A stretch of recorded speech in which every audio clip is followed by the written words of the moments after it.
मुच्यते पूर्णस्य पूर्णमादाय पूर्णमेवावशिष्यते। ओम शांति शांति शांति। शंकरं शंकराचार्यं केशवं बादरायणं सूत्रभाष्य कृतौ वन्दे भगवन्तौ पुनः पुनः। ईश्वरो गुरुरात्मेति मूर्तिभेद विभागिने व्योमवद्व्याप्तदेहाय दक्षिणामूर्तये नमः।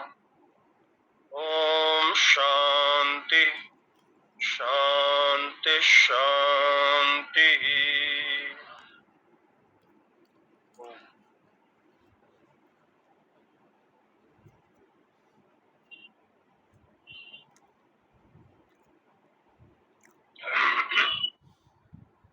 भगवान वेदव्यास जी के द्वारा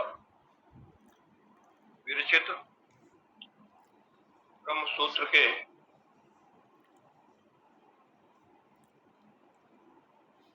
चतुर्थ सूत्र के ऊपर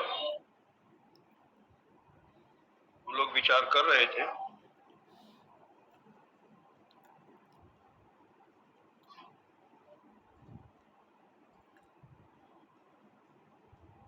चौथा सूत्र तत्तु समन्वयात्।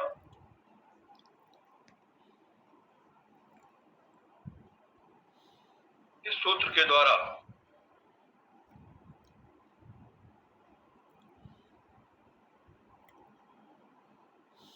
इस सूत्र की विशेषता यही है कि इसमें एक ऐसा हेतु दिया सूत्रकार ने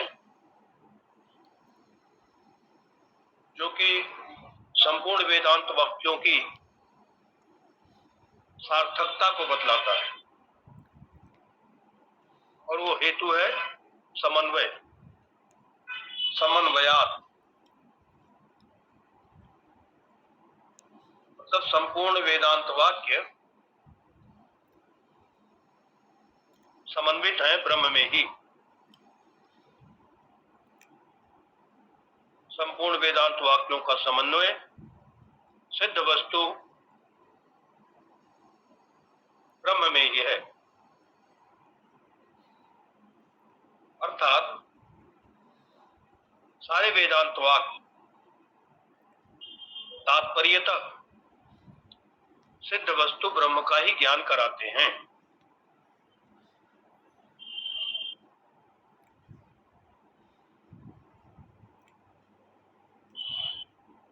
पूर्ववादी ने, मीमांसक ने यह शंका की थी कि ब्रह्म निष्क्रिय होने से साध्य नहीं है, इसीलिए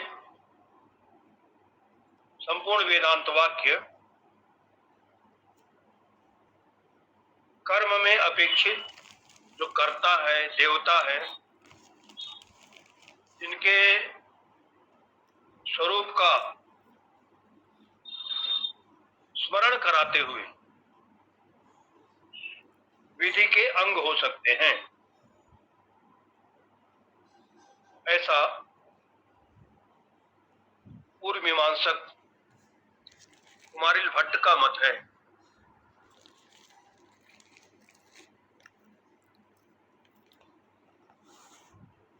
और इसलिए भी ये चौथा सूत्र सूत्रकार ने बनाया। जब पूर्ववादी ने आक्षेप किया कि तीसरे सूत्र से शास्त्र योनित्वात्, इस सूत्र से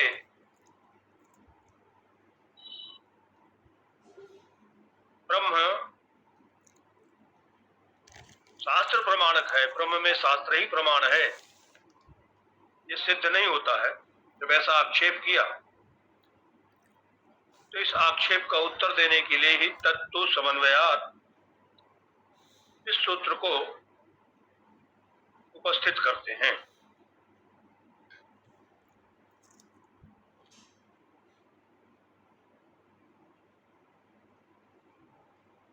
तो सिद्धांत से सूत्रकार यही कहना चाह रहे हैं कि सारे के सारे वेदांत वाक्य न तो कर्म के अंग हैं और न उपासना के। वेदांत वाक्यों का मुख्य तात्पर्य ब्रह्म में ही है। जैसे सत्यम ज्ञानम अनंतम ब्रह्म, सत्य ज्ञान और अनंत, इन तीनों पदों से एक अखंड ब्रह्म ही जाना जाता है।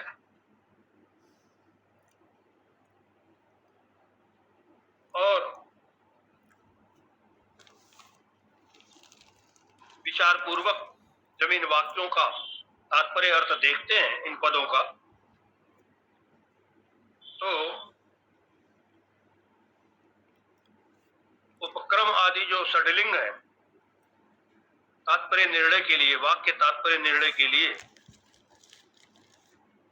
उन लिंगों से भी वेदांत वाक्यों का तात्पर्य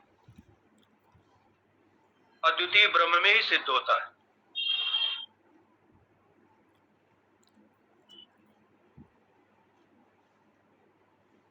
षड्लिंग जो तात्पर्य निर्णय में प्रमाण माना जाता है, वो कहते हैं,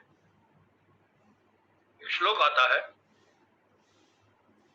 उपक्रमोपसंहाराभ्यासो अपूर्वता फलम अर्थवादोपपत्ति च लिंगम तात्पर्य निर्णय। उपक्रम उपसंहारो मतलब उपक्रम कहते हैं आरंभ को, और उपसंहार माने समाप्ति।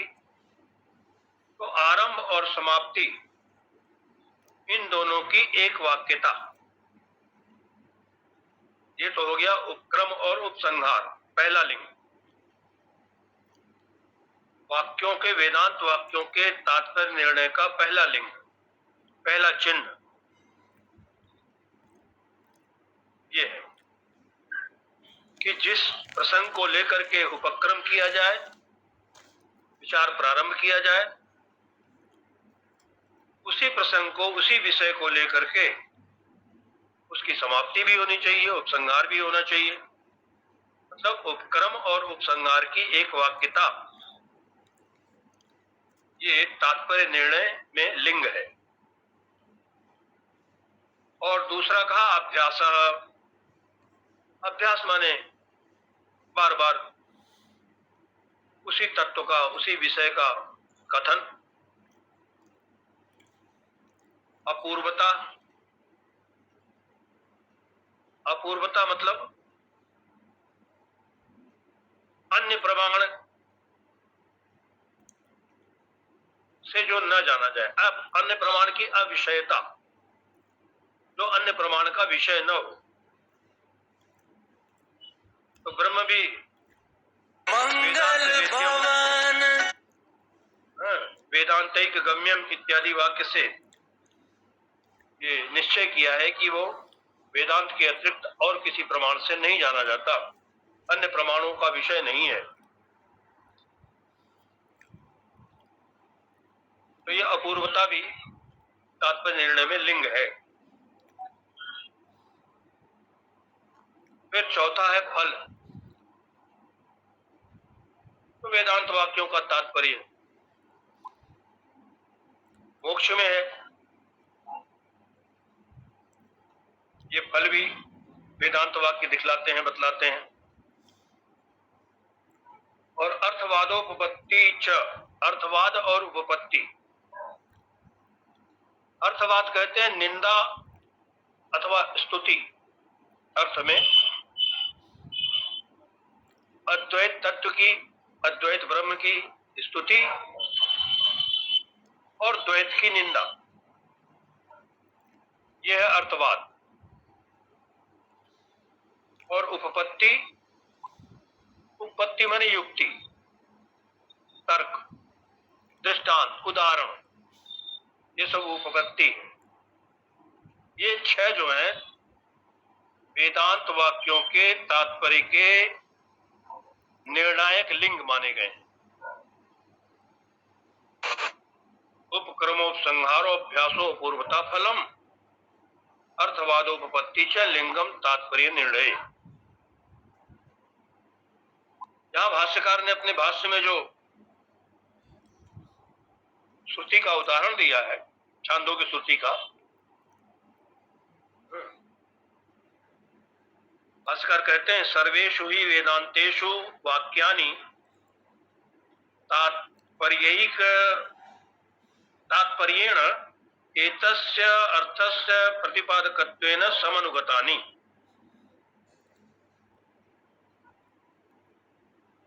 माने जितने भी वेदांत वाक्य हैं वो सब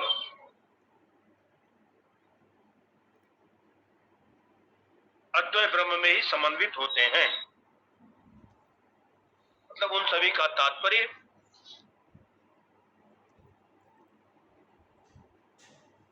अद्वय ब्रह्म में ही है। अब इसमें जो छांदोग्य श्रुति भाष्यकार ने उद्धृत किया है, सदैव सौम्येदमग्रासीत् एकमेवा द्वितीयम् आत्मा वा इदमेकैव अग्रासीत् तदेतत् ब्रह्म पूर्वम् अनपरम् अनन्तरम् अबाह्यम् अयम आत्मा ब्रह्म सर्वानुभूः ब्रह्मैवेदम् अमृतम पुरस्तात्। छांदोग्य श्रुति भी है, त्रय श्रुति भी है, बृहदारण्यक और मुंडक, कई श्रुतियों का उदाहरण भाष्यकार ने दिया है। एक श्रुति को लेकर के हम विचार करते हैं, छांदोग्य श्रुति को, जिसमें सदैव सौम्येदम अग्रे आसीत्, हारुणी उद्दालक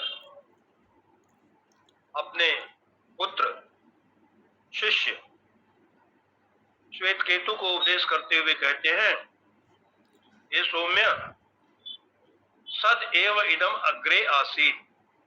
अग्रे ये सारा जगत सृष्टि से पूर्व सत ही था, अर्थात इसका तात्पर्य यही है कि ब्रह्म से जगत की पृथक सत्ता नहीं है। ये सारा जगत सृष्टि से पूर्व सत ही था।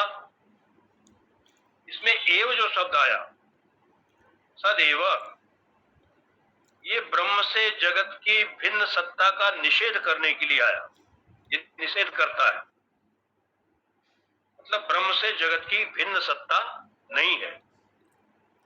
एक मेवा द्वितीयम, इस वाक्य में एकम एव अद्वितीयम 3 पद हैं।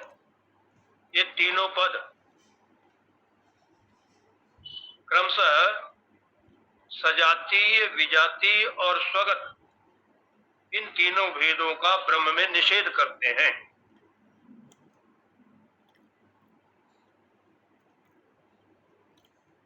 तो इस प्रकार से इस छांदोग्य श्रुति में सदैव सौम्येदम अग्रे आसीत् एकमेवा द्वितीयम,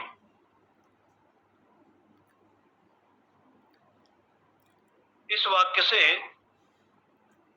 अद्वितीय ब्रह्म का प्रतिपादन प्रारंभ करके यहां से उपक्रम करते हैं, यहां से ब्रह्म को बतलाना शुरू करते हैं, और फिर आगे चल करके इसी श्रुति में एतद् आत्म्यम इदम सर्वम, ये सब एतद् आत्म्यम, ये सब आत्मस्वरूप ही है।